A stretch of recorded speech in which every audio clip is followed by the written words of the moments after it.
सबसे पहले तो मैं पूरे देशवासियों का बहुत बहुत धन्यवाद कहना चाहती हूँ। आप मीडिया पर्सन्स का भी, क्योंकि आप लोग ही हम लोगों को इतना through out the journey wrestling में आपने सपोर्ट किया है।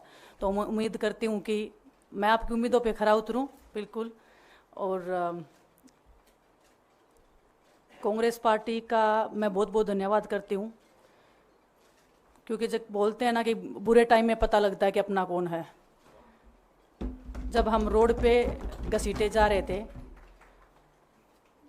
तो छोड़ के बीजेपी को देश में जितनी भी पार्टियां हैं वो हमारे साथ में थी, हमारे दर्द को समझ पा रही थी, हमारे आंसुओं को समझ पा रही थी। मैं बहुत प्राउड फील कर रही हूँ कि मैं एक ऐसी पार्टी में, एक ऐसी विचारधारा में हूँ जो महिलाओं के साथ हो रहा अन्याय और उनके साथ बुरे बर्ताव के खिलाफ खड़ी है। वो लड़ाई लड़ने के तैयार है, सड़क से लेकर संसद तक।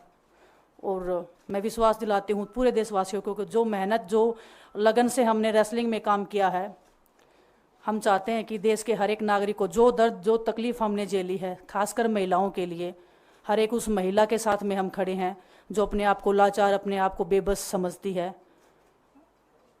रेसलिंग में मैंने पूरा कोशिश किया कि मैं जितनी भी महिलाओं को, छोटी बच्चियों को इंस्पायर कर सकती हूँ।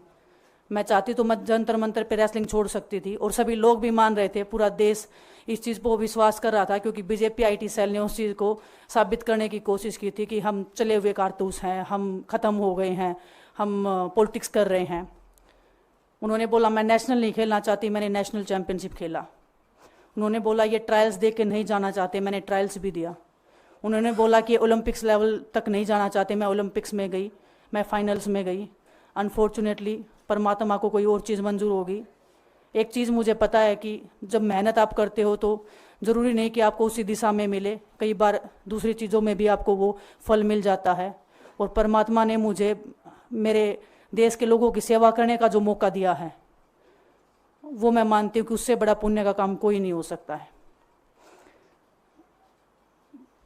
मेरे लिए बहुत प्राउड की बात है।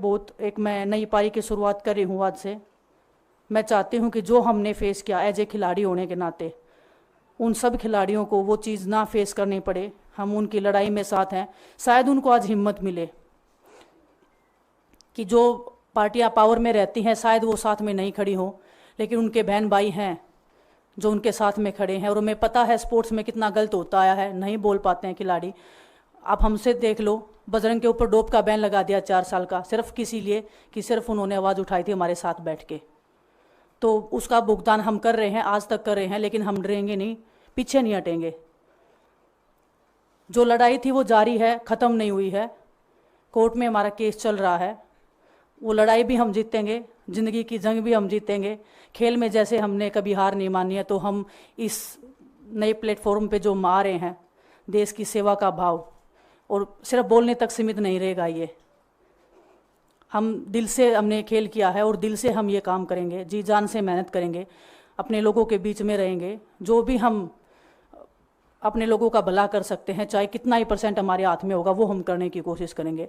और मैं अपनी बहनों को बताना चाहती हूँ कि आपकी बहन आपके साथ में है। किसी भी मुसीबत में, किसी भी पल, किसी भी क्षण आप ऐसे मत समझना कोई भी आपके साथ में नहीं है। जब कोई नहीं खड़ा होगा तो मैं आपके साथ में ज़रूर खड़ी रहूँगी, कांग्रेस पार्टी आपके साथ में ज़रूर खड़ी रहेगी। ये हमने फील किया था, और मैं वादे से कह सकती हूँ, दावे से कह सकती हूँ कि बिल्कुल आपके साथ भी खड़े रहेंगे। बहुत बहुत धन्यवाद आप सबका।